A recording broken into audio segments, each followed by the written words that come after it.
Hello, consumers of the written word. Here we are with our holiday book haul, I guess we're calling it. Is that? Yeah. Okay, sure. So we got some books over the old holiday, and so we're doing some highlights. These are not all the books that we got, but we're each going to do 6 books that we got for good old Christmas. 12 books of Christmas. The 12 books of Christmas, sure. And yeah, so I'm trying to do a bit of a cross-section of the types of things that I got. So the first book I got is Captain Blood by Raphael Sabatini. And I had a bit of a pirate phase in the middle of last year. And apparently at some point I looked up good pirate books and this one came up. So I was like, hey, here's a book. And then someone ditched procure it for me. Was it ill-gotten gains? Did they, shank some poor seed traveler to acquire this particular book? It seems unlikely, but one never knows for sure. Blorp. All right, you're up, McGee. Did your parents give it to you? Yes, but my dad is known. Your mom went to Amazon and bought it. My dad owns a sailboat. Well, does he still? No, he might not still. He once owned a sailboat. So that, in a way, makes him a bit of a pirate. So, when I was going through our list of the books that we had highlighted that we wanted, I didn't necessarily mention these, but I mentioned it, I think, when I did my top 100 list. For some reason, even though this is one of my favorite Christopher Pike books, I think it might be my favorite Christopher Pike book. It's awful. You hate everything. Fair. Alright, so, yeah, it's cheesy, don't get me wrong. It's a 90s kids, YA horror book. But I loved this book when I was a teenager and preteen or whatever. So this is the one I didn't own. So I've been trying to kind of rebuild my Christopher Pike and R.L. Stine collection over the years. Some are easier to get than others, but this is one for somehow it seems to keep falling through the cracks. So Sir Chung acquired it for me for Christmas, and now I have it. Yep. And he can read it again, and maybe he'll like it better. No, I got this while I attacked a British man of war. You're not a pirate. Okay. So this next thing is maybe not a traditional book in the book sense of bookiness. Bloop. But this is one of the supplemental sort of rulebook, guidebooks, materials for the Dungeons & Dragons 5e 5th edition. It's not a module?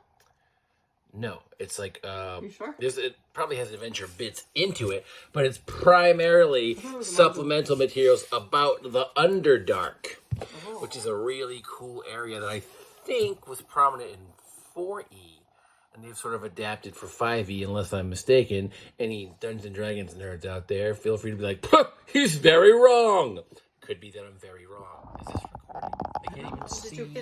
Yes, it's recording. No, why is it not going? Why are the numbers not moving? I don't know. Anyway, yeah. So these are really the 5e ones have super nice bindings, and they usually have some very cool art in there. See, there's some cool art. Ooh. Yeah, so it's these a module. See, that's like the chapter. Right. Oh yeah, maybe it's also a module. Look at the back. I think it says it's a about module that? on the back. It says Nice. Oh, so it's a module and some supplemental an adventure materials. for characters levels 1 to 15. Oh, how about that? So I thought it was supplementary. That tells you what I know. I do know what it has to do with the Underdark, though. So yeah. Anyway, I like all this It's RPG not good as stuff. the 5th edition. You don't really play it. I haven't even looked at this book yet.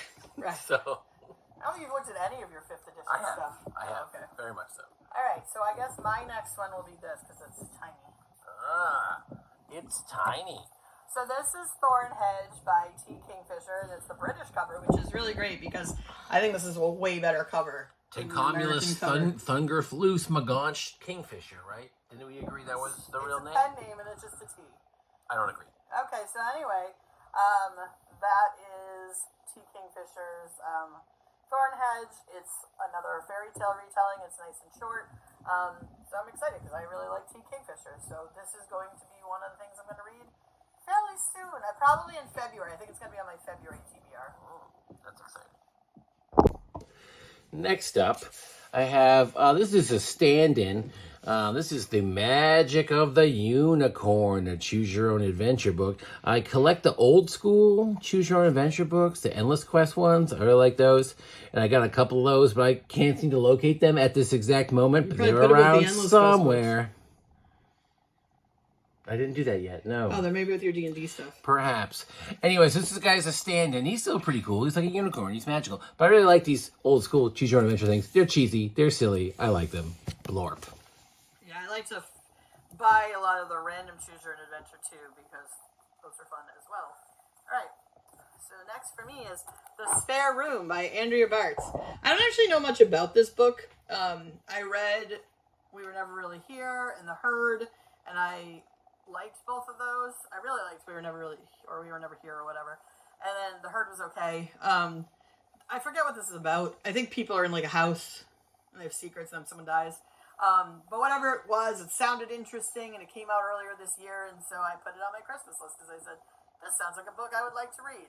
So I got it. And then you'll read it, presumably. I will read it at some point, hopefully this year. Okay. Here I've got a Shepherd of a decent quality.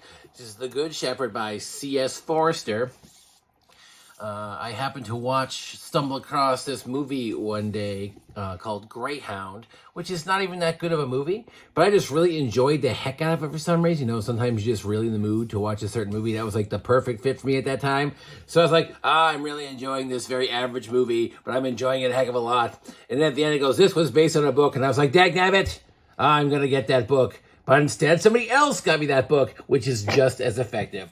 I mean, the movie is basically just like a 90-minute naval battle, which is pretty awesome in my thing. So I don't know what this book's going to be like. I assume it's a little bit different than that, but it should still be pretty cool. Based, I believe, loosely based on a true story. Am I right? So my next book is the 4th installment of the Thursday Murder Club. That looks like that's going to be way off. You're going to be way off. On like spacing and stuff. Yeah. So The Last Devil to Die, which is the 4th book in the series. I haven't read the 3rd one yet. I have that from last year, so I need to read that first.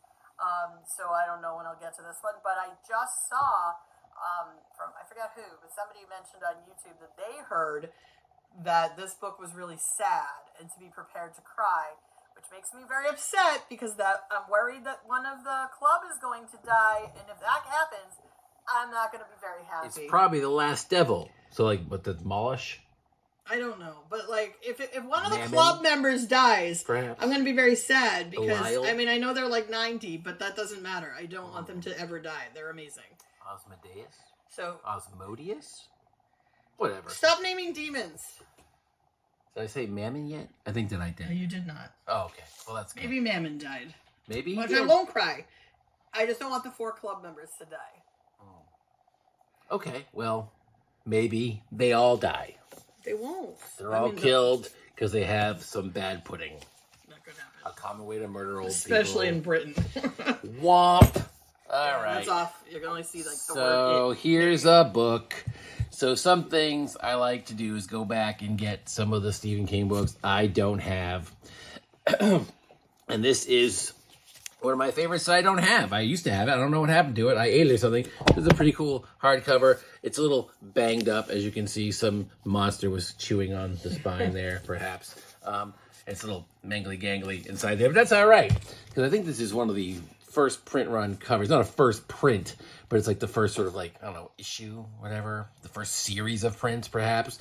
Anyway, great book. It's a chunk-sized book. Who doesn't love a chunk-sized book? There you go. Okay, here's Sherry the penis. No, it's not. That's not what it means? No. Oh. Anyway, so this is... Just start throwing stuff around. No need to get excited. I'm just going to fix this because you are determined to not show the whole book. All right, so everyone here is lying. I had heard this after I had already asked for this for Christmas. I like Sherry LaPena, so I tend to like her books. I've read a few of them. Somebody had said that it was really bad, but then I read recently somebody said it was good. So I'm like, well, that's good. So I have a couple different... I've seen both takes. I've seen people really hate it. I've seen people really like it. But I'm reading it this month. This is on my TBR for January. And I'm excited because even if it's like mediocre, I tend to find like this kind of book, like the little domestic thriller sort of mystery type things, even when they're silly or not really very well done, tend to read fast for me. So I'm excited to read it. All right. Last book for me. And it is, once again, one of these Stephen King fella books. This is his newest one, Holly, featuring a character that people really like that so far I don't. But I haven't read all the other books. I haven't read Outsider or If It Bleeds, so maybe I'll come to really love this character before I read this book. Who knows? I love the cover. Check out that spooky house. That cover is really nice. Spooky house at twilight. Who doesn't love a spooky house at twilight? I know that I do. So yeah, hopefully I'll enjoy this. Be a while till I get to it, like I said, because I got to read a couple of the other ones first. But yeah, that's a thing I got. And last, did I buy this? Or? So here's what's funny about this book. I really like Alice Feeney, as many of you know. I read last year. I read Rock Paper Scissors, which I really liked, and then this year, middle of the year, I read Daisy Darker. That was on my top 10, and then at the end of the year, I read His and Hers, and I really loved that. So I had, after Daisy Darker, this book came out in August, and I was going to buy it for myself. But then I was like, well, it's getting to Christmas time, so I put it on my Christmas list. So then on Christmas morning, every time like something looked book shape, I'd be like, I bet it's Good Bad Girl. And then Sir Sean kept saying, I didn't buy that. And I was like, you better have bought it. Nope. So he did. And I don't know anything about it except Alice Feeney wrote it, and I like the cover. So I don't think I'm going to have a chance to get to this month. Well, maybe we'll see how it goes. But I definitely want to get to this in the first few months of the year. So I'm very excited. So these are all books I'm excited to read, or one that I've already read. And we'll see when Sir Chunk gets to his as well. All right, yeah, there's some books. Some bookity books. All right, yeah. So I hope you got some books you wanted. Not that it really affects my life at all. Anyway, that's all. Boop.